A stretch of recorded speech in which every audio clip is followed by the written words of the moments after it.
What's up and welcome back to the channel. When you film videos, you don't always have the opportunity to shoot with a friend, which sometimes can be very frustrating. That's why in this video I'll show you my top tips on how to create better solo B-roll and what could be more suitable than going on a solo trip. So all the footage you're gonna see next, I shot by myself, and I'm gonna teach you all the tips and tricks on how you can repeat those steps, alright?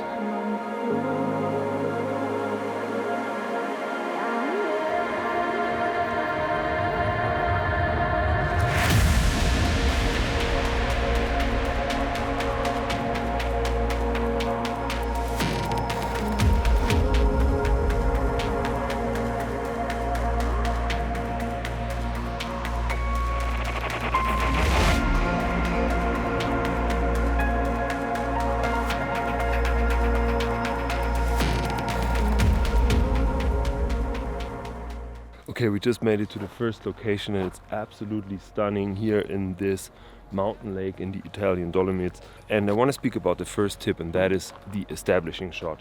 An establishing shot is really important because it will tell your viewer kind of where the scene is happening and what the subject is. And what I like to do most of the time is use a really wide angle shot, either shot on a drone, or often I also like to blend in a time-lapse clip. And a drone will show you like a very different perspective, which is really cool. And a time-lapse will add another dimension and layer of time passing by, and it's quite easy to shoot because all you need is kind of a tripod, and it's quite simple to kind of blend in if you are shooting solo.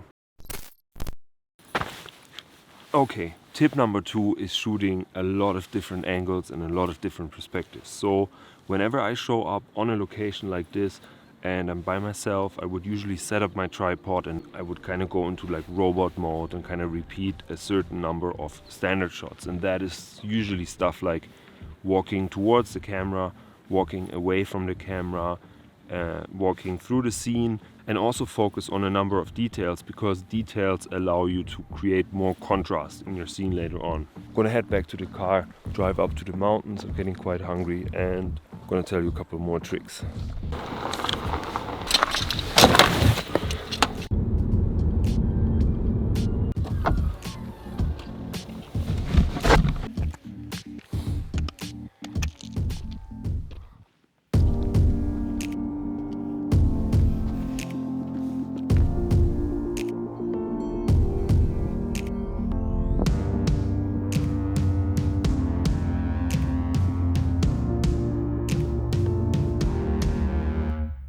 Look at that view. I made it to the top. It's gonna be sunset very soon, and I want to talk about a couple of pieces of equipment that I really recommend when you shoot yourself. The first one is kind of the most obvious one, and that is a tripod. A tripod is super easy because you can rest your camera, and I like to use this like small vlogger tripod because you can also kind of extend your arm and it's super lightweight. The second one is a drone, which I'm gonna fly in a minute. That is super helpful because it can track you, and those shots will really make a difference if you're filming yourself, because otherwise you would only have like tripod shots and it's super annoying. And the third item that I always carry is this remote, and that is helpful to start your tripod when you're like further away. And I like to use this kind of genuine Canon one, but there's also like really good like knockoff ones on Amazon, but definitely pick up a remote. And with that said, I'm gonna head to this little thing over there and see if we'll see some stars, and then I have to walk all the way back to bring you to the next location and to the next tip.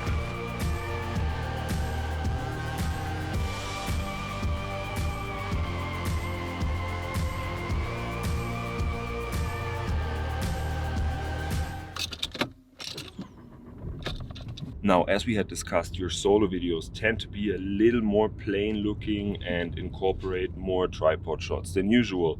And in order to make things not like boring and too repetitive, what I like to do is including props. And props are usually small items that, add some kind of storytelling element to your video. And the typical ones that I like to use is my old SLR camera, which emphasizes the point that I'm a photographer. You can also just grab like any random item, like a camping mug or whatever, to communicate like adventure and these kind of things. The mountain range is absolutely beautiful here. I'm going to head to another lake and see what else we can find and what else we can film.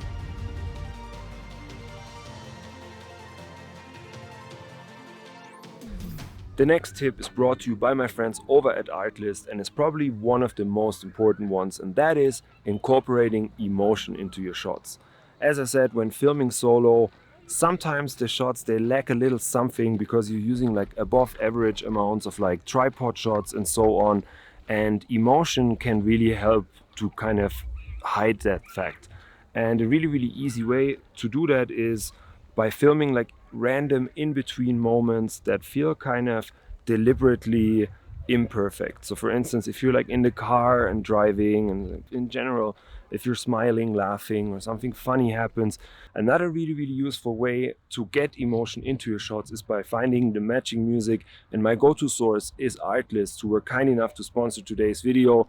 And what I like about Artlist is the fact that they have a lot of like curated playlists for stuff like travel videos, and you can use their filter function to find like the right cinematic music. The monthly plan costs only $9.99 per month, and that got you covered for most social media platforms like YouTube, TikTok, Instagram, you name it.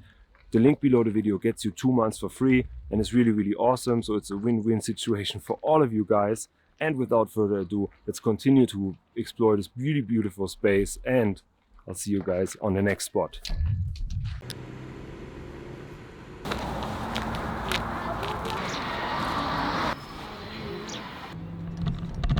Alright, so when you're back on your computer and editing your clips, then sometimes you'll feel that tripod shots can sometimes feel a little bit static. So that's why I want to show you the latest trick, which is using a technique called keyframes. And you can do that to fake motion. There are a few standard keyframing techniques that we can apply.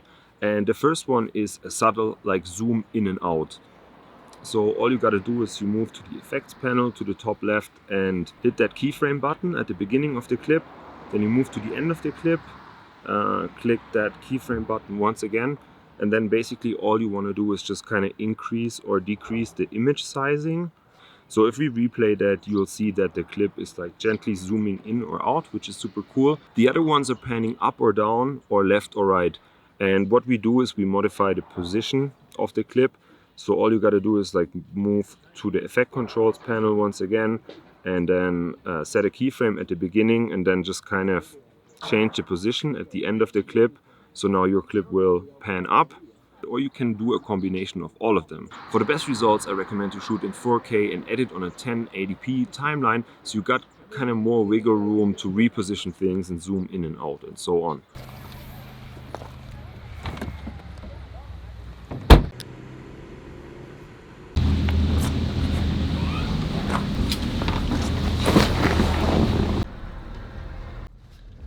Alright, the next tip is always overshoot rather than undershoot. And while it might seem like a super obvious thing, shooting solo is a little bit different because you're not with your friends, and most of the time you don't have an eye on the viewfinder on your camera all the time necessarily.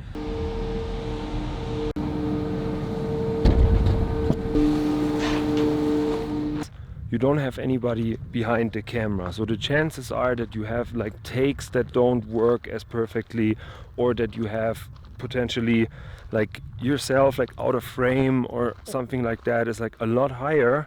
And hence why make sure you do enough takes and you shoot a couple of extra takes to minimize this risk. So overshoot rather than undershoot.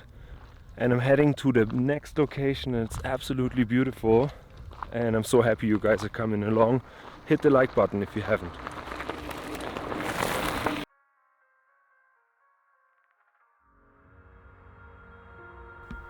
Guys, that's the end of the video. I made it to this absolutely beautiful spot. The weather conditions are awesome. I absolutely love it. Thank you so much for watching and for coming along. I hope you learned something new. I'll see you guys in the next video.